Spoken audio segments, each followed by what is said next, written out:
أعوذ بالله من الشيطان الرجيم بسم الله الرحمن الرحيم الحمد لله رب العالمين وبه نستعين على أمور الدنيا والدين اللهم صل على سيدنا محمد الفاتح لما أغلق والخاتم لما سبق ناصر الحق بالحق والهادي إلى صراطك المستقيم وعلى آله وصحبه حق قدره ومقداره العظيم سبحانك لا علم لنا إلا ما علمتنا إنك أنت العليم الحكيم قال رب اشرح لي صدري ويسر لي أمري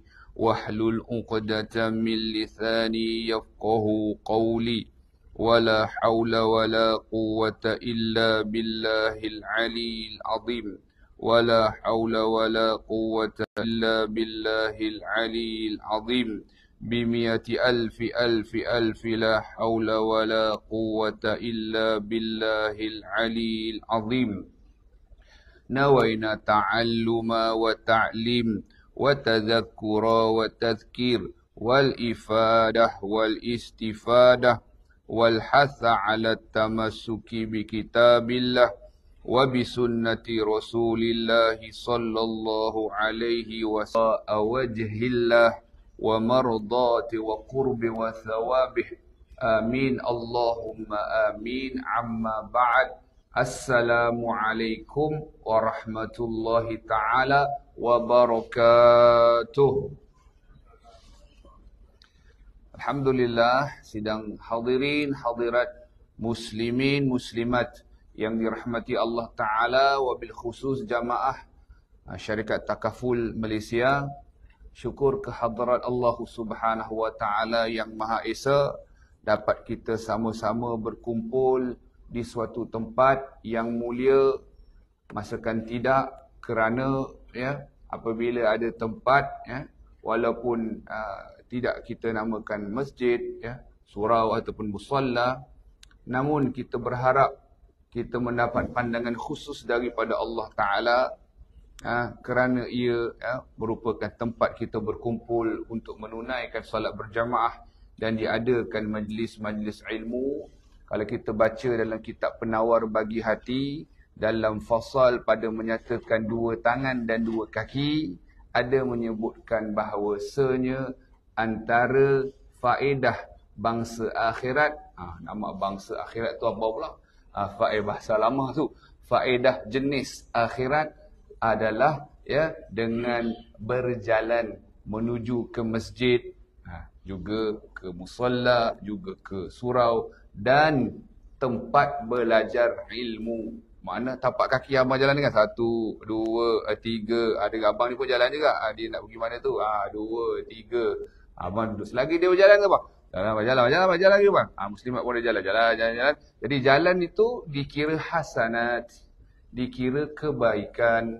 Macam tadi Abang Azam kata, jalan je tak apa, start je. Dia kata, tak apa, ada yang pergi makan dulu, ada turun lambat, tak ada masalah.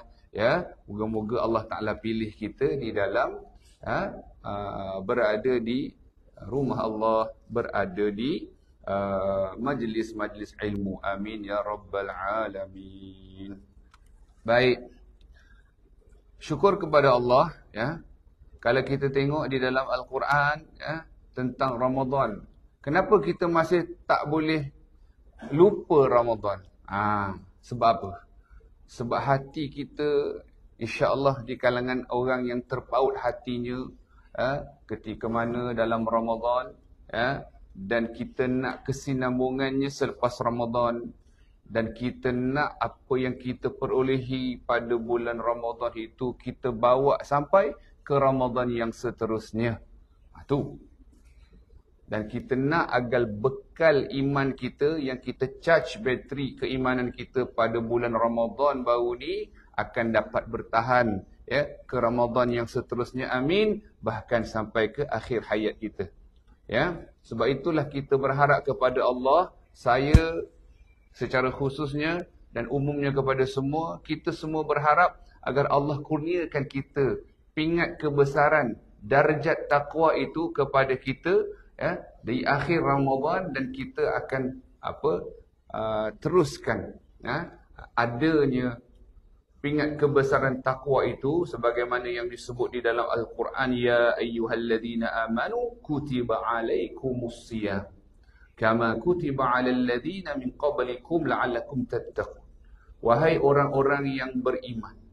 Jadi para alim ulama, para tok-tok guru kita sebut, bila ayat Al-Quran itu khitab dia ada dua bang. Maknanya dia tuju kepada dua. Ya ayyuhan nas, wahai sekalian manusia. Kebiasaannya disebut ayat-ayat itu adalah ayat makiyah. Ayat yang diturunkan di Mekah, ataupun sebenarnya bukan diturunkan di Mekah secara precisenya, ayat yang diturunkan sebelum peristiwa hijratun Nabi SAW ke Madinah. To be precise, memang nama surah makiyah, tapi doesn't mean dia turun di Mekah, because dia punya timeline dia it's before, sebelum penghijrahan Nabi SAW ke Madinatul Munawwarah. Bila sebut ayat Madaniyah, maka ayat tersebut pula adalah ayat dia punya timeline-nya bukan, dia punya itu bukan specifically kena turun di Madinah, akan tetapi selepas ba'dal hijratun Nabi sallallahu alaihi wasallam. Jadi ulama sebut kalau nak kenal, dia kata ya ayuhan nas, biasanya hak tadi, biasanya hak tadi apa tu? Makiyah, ya ayyuhalladzina amanu, biasanya madaniyah. Baik, kembali. Jadi iman itu penting. Wahai orang-orang yang beriman, telah diwajibkan kepada kamu untuk berpuasa. Jadi salah faham ada kalanya, ya, ayat tersebut khitab tu kembali kepada kita orang beriman. Jadi sebenarnya disebut, wahai orang-orang beriman, telah diwajibkan kepada kamu untuk berpuasa sebagaimana umat terdahulu. Umat terdahulu tu adakah orang yang bukan Islam ataupun tidak? Orang tak beriman ataupun tidak? Alamak, baru datang-datang, mukadimah tak ada apa, tak ada. Atau tanya soalan. Soalan ni tak susah tahu mana. Sebab kalau dia faham yang hak mula, kan apa-apa benda kan ada hujung pangkal, betul tak? Kan? Betul tak? Apa benda kan ada hujung pangkal. Saya ulang sekali lagi soalan. Khitab atau dia kembali, min qablikum, sebelum kamu tu, adakah orang tu orang tak beriman ataupun tidak beriman? Beriman. Jadi salah tafsiran kalau ditafsir dengan kata, oh umat terdahulu tu kata lain, agama lain yang selain Islam. Salah. Sebab tu apabila kita dalam hal perihal agama, tak kira ilmu agama, tauhid, fiqh, tasawuf yang menjadi fardu ain, ataupun perihal tafsir ataupun hadis, tak dapat tidak, mesti kita kena rujuk kepada alim ulama yang sebenar. Fas'alu ahla dzikri in kuntum la ta'lamun. Ini satu daripada arahan daripada Allah. Bertanyalah kepada orang-orang yang benar ahlinya sekiranya kamu tidak mengetahuinya. Di sini. Cuma kita memang bukan pakar semua bidang, tapi kita kena pakar bidang apa? Macam contoh, tuan-tuan mungkin pakar bidang takaful, ada orang dia mungkin pakar bidang kejuruteraan, ada orang ni mungkin dia pakar masakan, tapi kita semua kena jadi pakar apa agak-agak? Pakar apa? Pakar makan. Pakar minum. Kita kena jadi pakar ataupun dalam faham mudah begini, menguasai ilmu fardu ain. Saya ulang ya. Apa dia? Pakar dari sudut menguasai, maksud saya. Menguasai ilmu fardu ain, tauhid, fiqh dan juga tasawuf. Kembali yang kita sebutkan tadi, wahai orang-orang yang beriman, khitab kepada kita kan? Orang yang beriman telah diwajibkan puasa sebagaimana umat terdahulu. Kalau kita baca dalam kitab, apa nama kitab tu? Allahumma salli ala sayyidina Mukasyafatul Qulub, kalau tidak silap saya, Al-Imam Al-Ghazali. Beliau sebutkan yang disebut umat terdahulu tu antaranya Nasrani, yang mana mereka ni pega Yahudi pun disuruh untuk berpuasa, tetapi mereka ada ubah semua sedikit. Bila ada waktu yang patut mereka puasa tu, mereka tak puasa. Contoh, kan ni kan musim panas kan, contoh kan, panas dia kata, kita ubahlah musim ni, musim sejuk pula. Bila sejuk pula, Kalau bila kata, musim menuai pula. Dia ada sebut dalam kitab Muka Syafatul Qulub. Mereka ada ubah-ubah. Pendeta mereka ada ubah. Mereka minta apa? Fatwa boleh tak ubah? Mereka ubah. Agama diubah-ubah oleh mereka. Itu kemurkaan Allah Ta'ala. Selain mereka mengatakan, Tuhan itu 3 daripada 1. Ini dalam bab Tauhid. Ya. Mereka juga mengubah-ubah syariat itu sendiri. Jadi kita, subhanallah. Islam ini, kita tengok di dalam Al-Quran. Apa yang disebutkan dalam Al-Quran? Inna dina indallahil Islam. Hanya sahaja agama yang diterima pakai di sisi Allah Subhanahu Wa Taala adalah Islam. Tak ada lain dan tidak bukan. Dan sebenarnya hakikat daripada semua agama daripada Sayyiduna Adam AS sampai ke Nabi Muhammad SAW, ya bang, sampai ke hari akhirat kelak sebelum menjelangnya kiamat, agama adalah agama Islam. Kembali. Jadi kita nak la'allakum tattaqun. Ulama sebut kan, mudah-mudahan. Makna dia mudah-mudahan kamu memperolehi ketakwaan. Dia kalau kita mengaji dalam ilmu nahu, dia sebutkan ataupun dalam bahasa Arab, apabila dia kata mudah-mudahan ni ada 2. Mudah-mudahan ni ada 2. Satu la'alla, satu lagi laita. Kalau kita pernah dengar, laitani kuntu turaba. Pernah dengar? Dalam Al-Quran disebut, mudah-mudahanlah kami jadi tanah. Pasal apa dia nak jadi tanah orang kafir tu? Pasal tak apa? Tak dihisab, tak diseksa. Tak dihumban ke dalam neraka. Tapi laita tu boleh tak berlaku?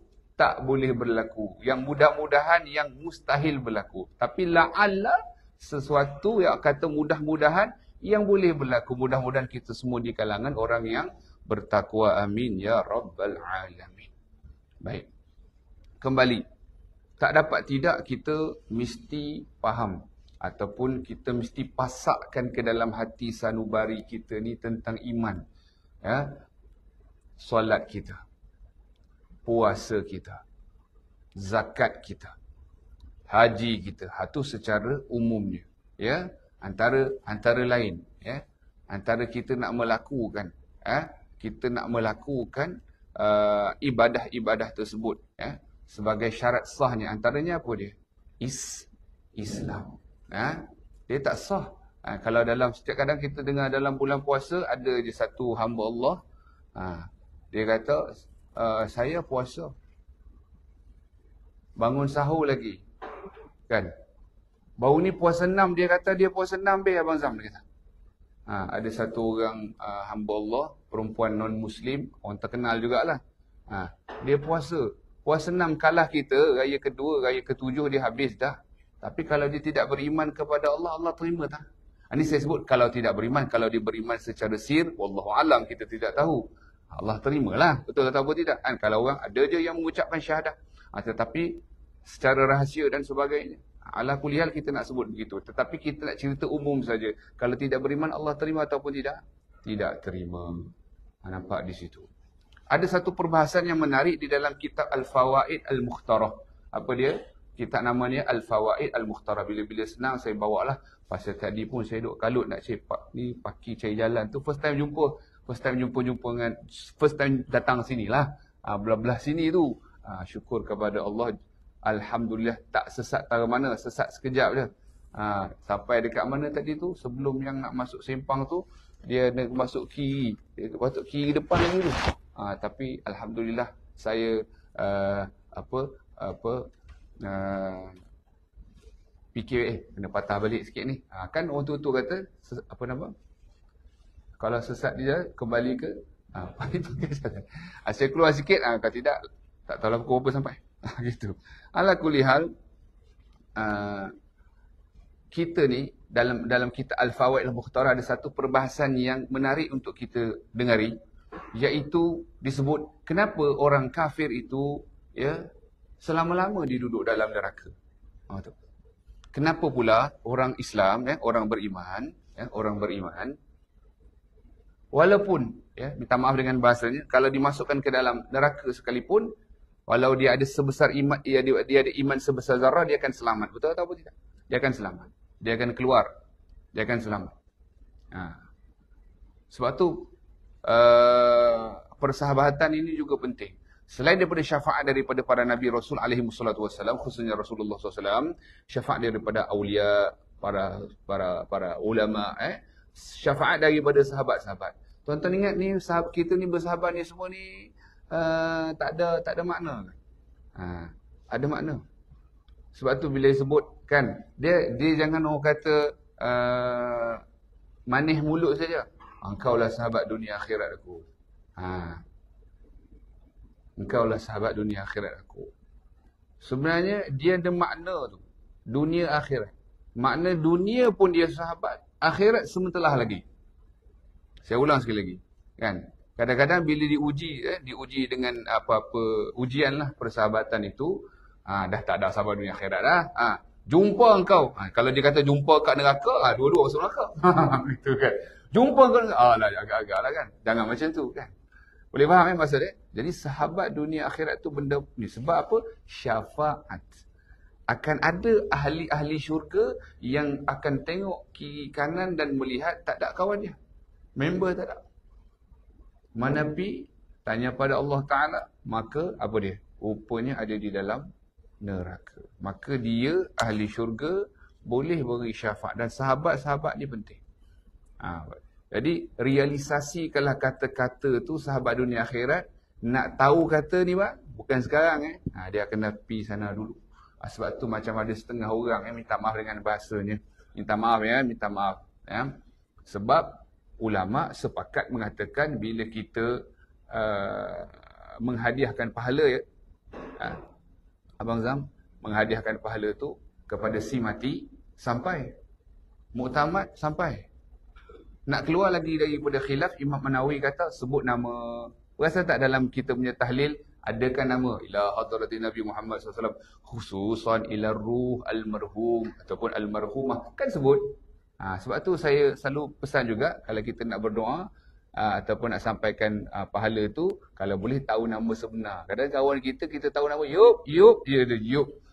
Nama padahal nama Ayub pun tak ada, tak tahu mana. Pasal dia daripada Perak kan. Yub bagi dia. Bila minta maaf dengan bahasanya, kalau dah meninggal tak tahu nama dia apa. Dia pun kerja name tag pun tak pakai, dia kata. Gitu macam tu. Kadang-kadang setengah company dia bagi nama nickname kan. Lagi memang melekat. Nama dia apa? Tak tahu. Boleh faham Jadi kita ni dalam apa jua urusan, iman itu yang terutama. Macam mana nak jadi sahabat dunia akhirat? Sebab tu saya dengan sahabat-sahabat saya yang non-Muslim, kawan-kawan kita sekolah ke daripada kecil kan, kawan-kawan kita ada di non-Muslim. Saya memang selalu cakap kata, moga-moga kita bersahabat di dunia dan di akhirat. Saya cakap. Bukan saya kata-kata tu memang hakikatnya memang kita memang kena berdakwah kepada mereka. Tapi in a way kita sebut aku tak nak kawan dengan kau ni kat dunia saja. Tapi kalau nak kawan dekat akhirat macam mana? Apa dia ikatan dia? Iman. Apa makna iman? Kadang-kadang soalan ni mudah saja. Boleh? Mungkin seorang. Soalan tadi pun tak boleh jawab juga. Tapi orang Meru macam Abang Zam ke kawan-kawan kat belah-belah tempat saya kuliah, memang saya dalam kuliah ni memang akan ada soal dan jawab. Tapi biasa saya soal dan saya yang jawab. Tapi tak apalah. Tak apalah. Okey. Apa makna iman? Dari sudut bahasa bermaksud percaya. Pandai, masya-Allah, tabarakallah. Itu dari sudut bahasa. Daripada sudut syarak, apa dia? Secara ringkasnya, percaya akan adanya Allah. Makna wujudnya Allah. Penting kita faham di situ. Kerana ada tak golongan yang tak percaya Tuhan sama sekali? Itulah ateis ke, komunis ke, free thinker ke. Itu satu grup lah tu. Kan? Satu company lah tu. Dia tu. Ada yang percaya kepada Tuhan, namun mereka tidak mengenali Tuhan yang sebenar. Sebab itu, soalan yang kedua, ada boleh jawab tu, okey lah tu. Percaya dari sudut bahasa. Yang kedua, percaya dari sudut istilah ataupun syarak, percaya akan adanya Allah. Itu yang pertama Yang kedua, apa dia? Dan percaya, yakni meyakini apa yang dibawa oleh Rasulullah SAW. Jadi kalau ditanya kepada kita, sebenarnya simple dia jawapan dia. Itu. Tapi ada kalanya mungkin kita tak boleh nak jawab yang sebenar. Jadi jawapan dia dari sudut bahasa, percaya. Dari sudut istilah ataupun syarak, percaya akan adanya Allah, wujudnya Allah. Dan apa dia? Dan percaya apa yang dibawa oleh Nabi Muhammad SAW, segala-galanya. Perasaan tak ada satu golongan, saya tak tahulah, mungkin minta jauh lah daripada syarikat takaful ni ada orang seumpama. Tapi ada tak golongan yang nama anti hadis? Biasa dengar tak? Biasa dengar tu bukan suruh join. Tu. Biasa dengar bukan suruh join. Biasa dengar mana tahu. Kita tahu mana betul, mana salah. Betul tak? Sebab tu takrif akal itu sendiri, akal itu takrif dia apa? Sesuatu yang Allah Ta'ala kurniakan kepada kita. Imam Syafi'i sebutkan, dia berada antara antara hati, jantung dengan otak ni. Tapi memang interconnected pun. Itu menurut Imam Syafi'i.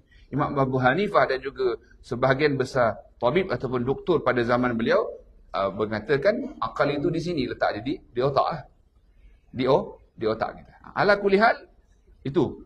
Makna akal itu sendiri apa tadi? Dapat beza antara baik dengan yang buruk. Al-Imam Abdullah bin Ali al-Haddad pun sebut.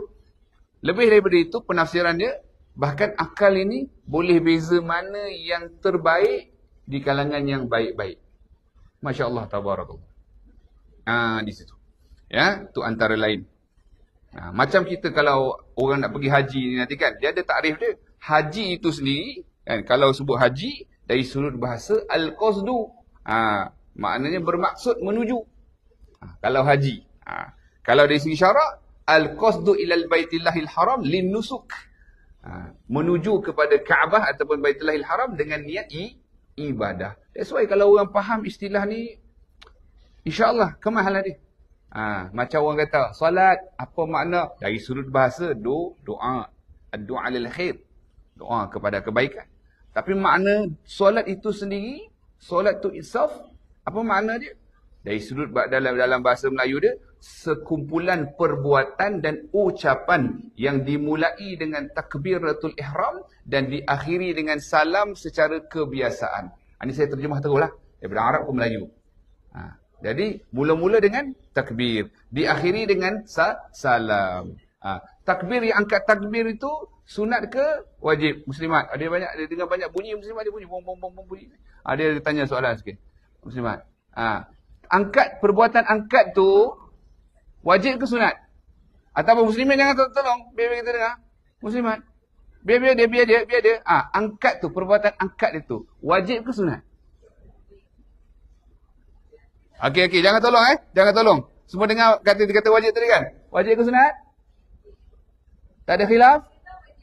Perbuatan mengangkat takbir. Wajib ke sunat? Jangan tolong gelap pula. Pasal yang menyimbang tu duduk depan 2-3 orang tadi tu. Kita tadi 2-3 orang tu, seorang kata wajib. Lepas ni Ustaz Uzair dia tak jemput dah lagi. Cancel. Tak ada soalan ni. Soalan tu penting tak? Kalau orang renung balik, penting tak soalan dia? Penting tak? Kenapa penting? Perbuatan angkat itu sunat. Yang Allahu Akbar itu. Okey, salam. Assalamualaikum warahmatullahi. Disebut dah kan tadi takrif solat. Kan, salam yang pertama. Menoleh ke kanan itu wajib ke sunat muslimin? Sunat, Masya Allah, tabarakallah. Tapi jangan tinggal pasal kalau dia tak ada sunat je, tak payah buat lah. Bukan. Kalau orang mengaji, dia reti. Takrif. Dia reti. Contoh. Okey muslimat angkat takbir tadi. Tanya lagi, tak habis lagi. Sunat ke apa? Jadi dalam Allahu Akbar tu ada qasad, ta'arud dan ta'yin. Ada disebut dalam kitab-kitab fiqah. Ibadah. Khusus dalam mazhab Syafi'i. Dalam itulah kita masukkan niat kita. Niat kita wajib tak? Wajib. Niat tu di mana? Di hati. Sunat melafazkan dalam mazhab Syafi'i. Jangan kata bid'ah tak. Dalam mazhab kita Syafi'i, sunat melafazkan. Kenapa? Kerana ia membantu kepada niat. Boleh. Bagus kat sini. Tadi jawab tadi belah kanan tulis sunat. Tapi mengucap salam itu wajib ke tidak? Wajib. Assalamualaikum warahmatullahi. Cuma kita dalam mazhab Syafi'i, kita makmum. Kita nak bagi salam tu bila apa? Imam. Sebab tu perbuatan sunat tu penting. Pasal kita tengok imam kita. Bila imam kita Assalamualaikum belah kiri, barulah kita makmum. Dalam mazhab kita Syafi'i kadang-kadang dia tak ikut. Dia imam imam kanan, dia pun kanan. Sebab itu ikut Hanafi. Mazhab Hanafi. Jadi kadang kita tengok kawan-kawan kita dari India ke Pakistan ke Bangladesh ke China ke yang Hanafi itu kita main ikut je, kita tak reti. Jadi kita dalam mazhab kita bila imam dah belah kanan kemudian dah belah kiri, assalamualaikum, baru kita assalamualaikum. Jadi penting tak pergerakan tadi walaupun sunat penting. Sebab itu kalau kita sebut tentang takrif, tadi saya sebut takrif tadi, bila dia tahu wajib. Apa makna wajib? Bila buat dapat pahala, bila tinggal dapat dosa, dapat seksa. Itu wajib. Tapi ni soalannya, saya buka soalan mudah ni. Saya buka kepada muslimin muslimat. Ya. Apakah takrif sunat? Sunnah. Buat. Okey. Tinggal. Muslimat pula. Dia 7 muslimat lagi. Kalau tinggal. Tak apa. Lagi? Rugi lagi. Maksudnya muslimin boleh jawab rugi. Macam tu tambahan jawapan tu. Tak apa, dia dengar tak apa panjang, berapa harakat tu, tak apa, panjang. Okey. Apa takrif Bila kita tahu takrif, hari ni kita santai-santai saja. Tapi insya-Allah keluar daripada pintu surau kita, mana pun exit kita dapat perkara yang sama. Sebab tu saya cakap kat Abang Azam tadi, kalau di Meru, orang betul-betul mengaji kitab, kita kongsikan perkongsian berkitab ni, sampai ada di kalangan anak murid kita yang ambil tauliah jaiz pun lulus. Dia boleh mengajar. Sebab diikuti proses satu demi satu, kitab demi kitab demi kitab. Jadi insya-Allah sukses proven lah. Kalau betul-betul lah ikut dia punya kaedah ataupun proses pengajian berkitab. Kembali saya sebutkan tadi, sunat apa makna dia sunat? Dengar dengar. Biasanya orang jawab buat dapat pahala, betul lah. Biasanya orang jawab tinggal tak dapat apa-apa ataupun tak apa. Macam dia jawab tadi tu. Betul ke silap? Saya tanya muslimin dulu, betul ke salah? Saya tak kata betul ke betul nanti semua pening nak jawab. Betul ke betul? Pening. Tak boleh jawab. Betul tak? Padahal salah. Kan? Betul ke betul bang? Tapi salah. Nak jawab salah tu tak gemak. Sebab yang tanya betul ke betul. Tapi saya tanya betul ke salah? Jangan terpana. Saya tanya dulu, betul ke salah? Tadi, yang jawapan dia kata tinggal tak dapat apa-apa. Betul ke salah? Betul. Belah sini? Betul ke salah? Kenapa salah? Okey. Kena baiki Sebab kita daripada kecil kita ingat sunat buat dapat pahala, tinggal tak dapat apa-apa. Itu yang, tapi bang, saya rujuk dalam banyak kitab, dalam mana-mana kitab, imam Arab, imam Jawi, imam English, kan? Kalau yang boleh baca bahasa lain, tak ada sebut tak dapat apa-apa tu. Tak ada, seriously. None, tak ada. Tak dapat apa-apa tu, tak ada. Tapi dalam kitab dia sebutkan, kalau sunat, buat dapat pahala, dengar betul-betul dengar dia takrif, buat dapat pahala, tinggal, tak dapat dosa, tak dapat seksa. Tu dia ada sebut. Ingat tak tadi kita sebut wajib, buat dapat pahala, tinggal tak dapat dosa, tak dapat seksa. Bila sunat, buat dapat pahala, tinggal tak dapat dosa, tak dapat seksa. Apa dia punya beza dia dengan tak dapat apa-apa? Tadi yang abang jawab rugi tadi. Tu, the keyword tu dekat situ. Kita tengok di dalam bulan Ramadan Dalam bulan Ramadan pahala sunat diganda tak? Kemudian pahala wajib diganda tak 70 kali ganda? Mana dapat equation tu? Agak-agak mana dapat equation tu? Persamaan itu mana dapat? So, dalam agama ni memang ada matematik dia. Dia matematik dia macam ni dalam agama. Saya bagi contoh. Rukun iman 6 perkara, betul tak? Kalau 6 minus 1 equivalent to 5. Equals to 5. Kan? 6 minus 2, 4. 6 minus 3, 3. 6 minus 4, 2. 6 minus 5 is 1. Betul tak? Itu standard matematik. Tapi dalam rukun iman, 6 minus 1, 0. 6 minus 2, 0. 6 minus 3, 0. 6 minus 4, 0. 6 minus 5, still 0 in terms of rukun iman.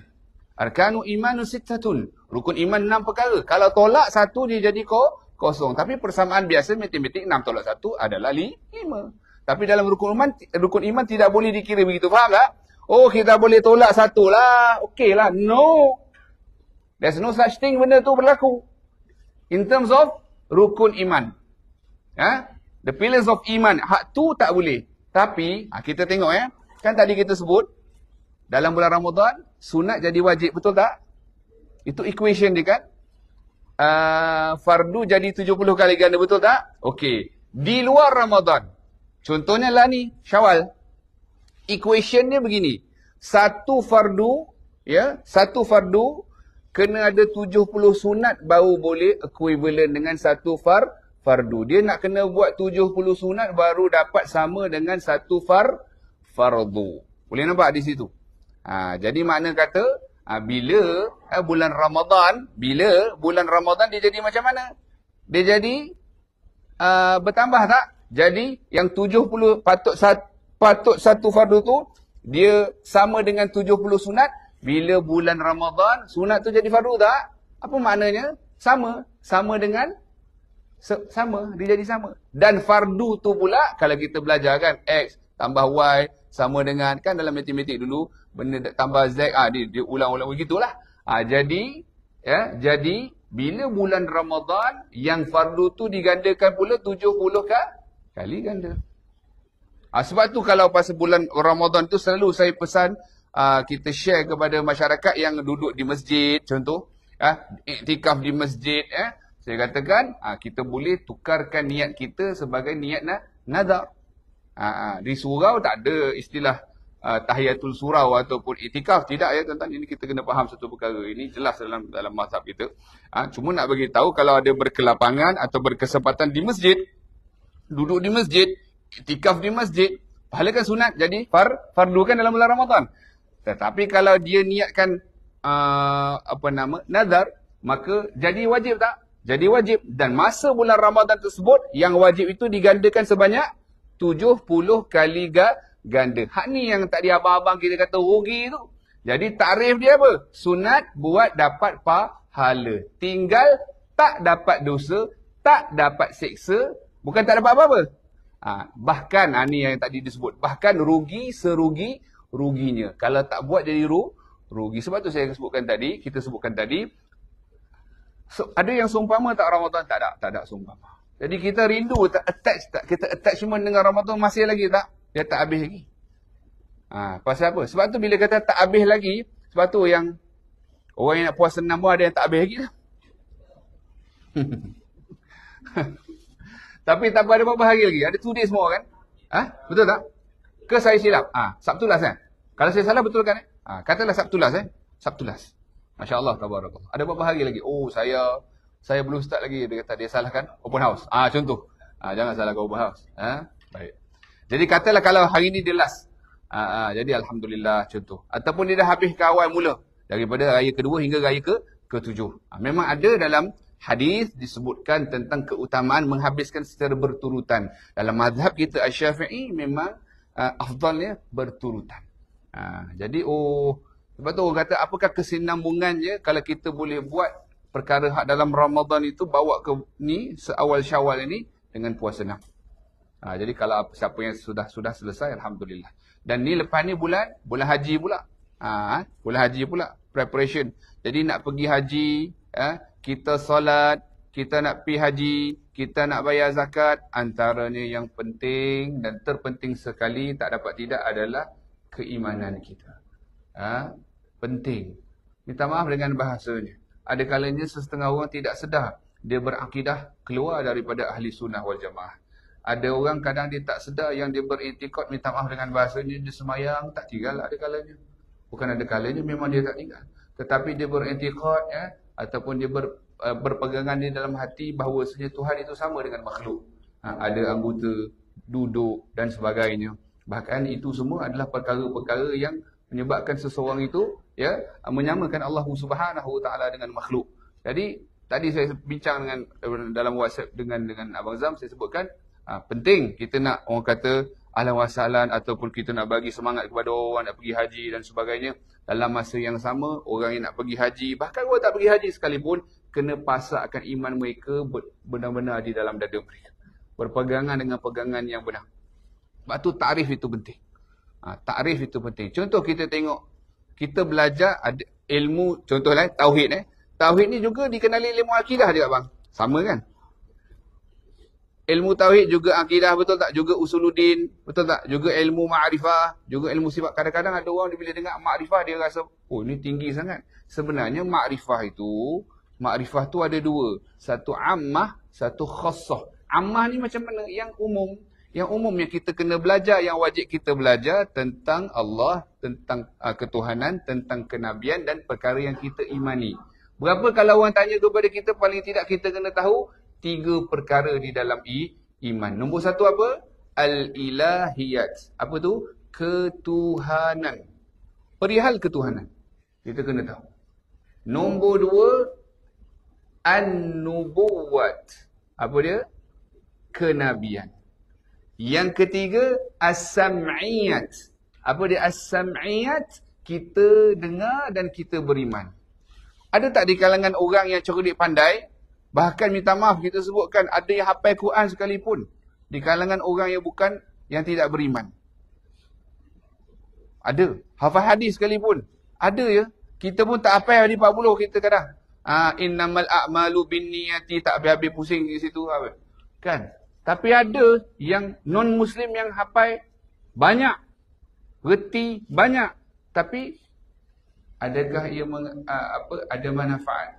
Sekiranya dia tidak beriman. Boleh faham? Iman tu penting. Sebab tu perkara yang disebutkan tentang ketuhanan, tentang kenabian dan as-sam'iyat. Apa makna as-sam'iyat? Perkara yang kita dengari, yang imani. Apa dia tuan-tuan? Puan-puan? Yang kita dengari, yang kita imani. Mesti kita kena tahu. Dalam perihal ketuhanan, takat mana kita kena tahu. Sifat yang wajib bagi Allah, sifat yang mustahil bagi Allah, sifat yang harus bagi Allah.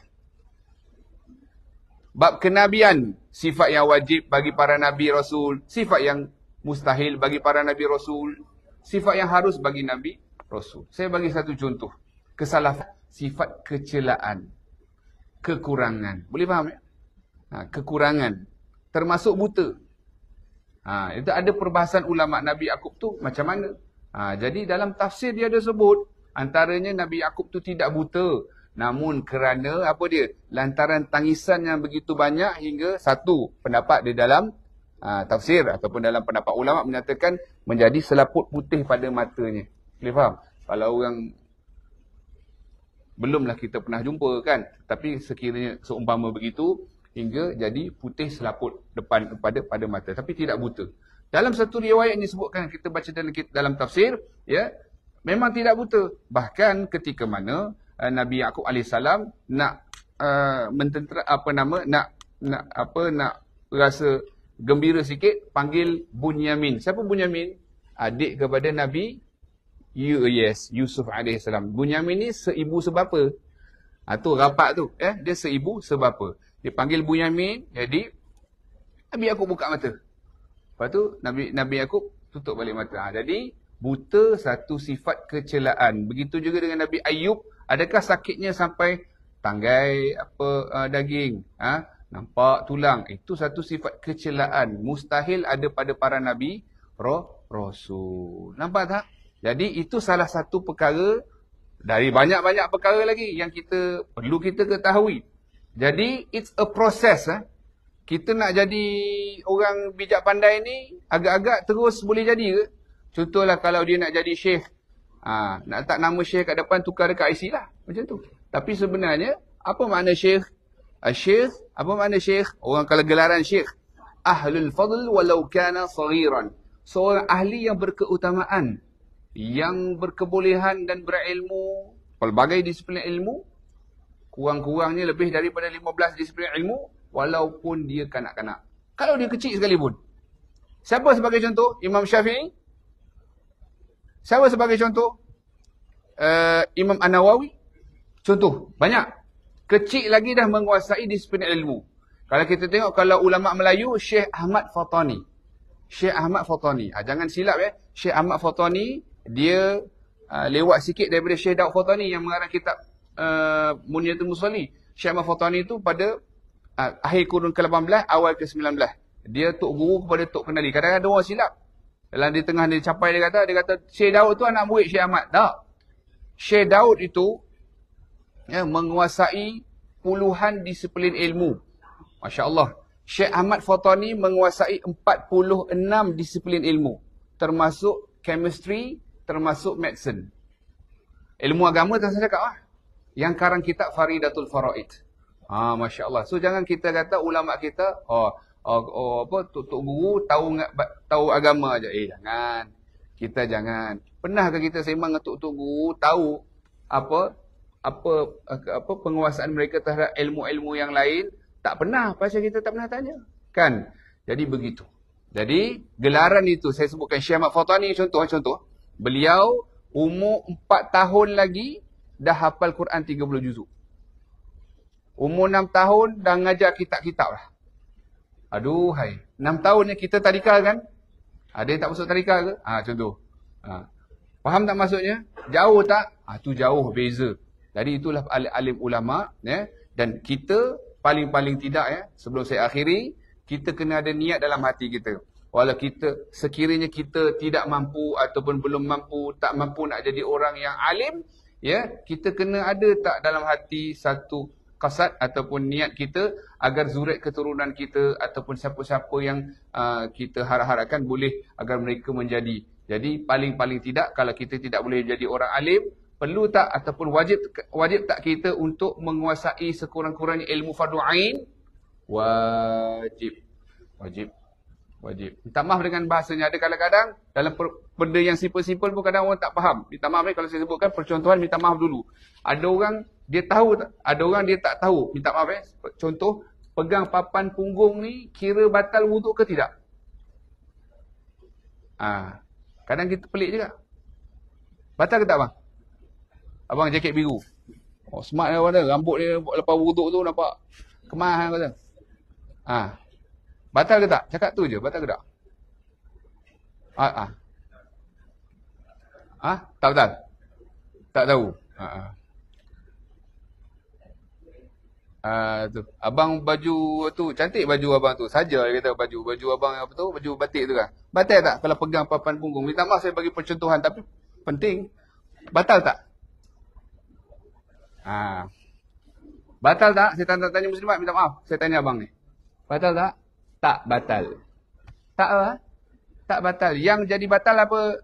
Di lubang itu dan juga kemaluan depan.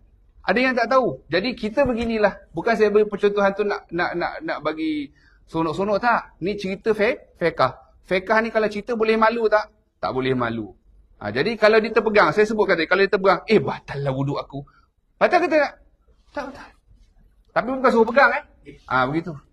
Nampak tak di situ? Jadi dengan kita tahu mana do's and don'ts dalam agama sebagai satu contoh. Kalau kentut lah minta maaf, saya beri satu contoh, kentut. Takat mana kata dia kentut ke tidak? Rupanya dia was-was Rupanya dia was-was. Jadi macam mana nak tahu kentut tak kentut? Nombor satu, ada bau, betul bang? Pengalaman kita, semua kentut. Bau. Nombor dua apa dia? Bunyi. Tapi bukan kena ada dua-dua dia kena ada dua-dua. Tak. Dia sama ada bunyi sahaja ataupun bau sahaja. Ada orang dia kentut tak ada bunyi tapi bau dia kan. Kau kan. Ada orang bunyi kuat kan macam M16 ke tapi tak ada bau. Kan? Salah satu. Kalau tak ada salah satu kira kentut tak? Tak. Ni kita nak belajar supaya tidak was-was. Saya rasa cukup setakat itu insya-Allah. Saya mohon maaf salah silap. Panjang umur kita bertemu lagi dengan izin Allah Taala. Moga-moga ini bukan pertemuan yang terakhir dan insya-Allah kalau ada apa-apa soalan ke nak jumpa lepas sembahyang insya-Allah lah. Saling doa mendoakan, panjang umur bertemu lagi. Wabillahi taufiq wal hidayah. Wassalamualaikum warahmatullahi wabarakatuh.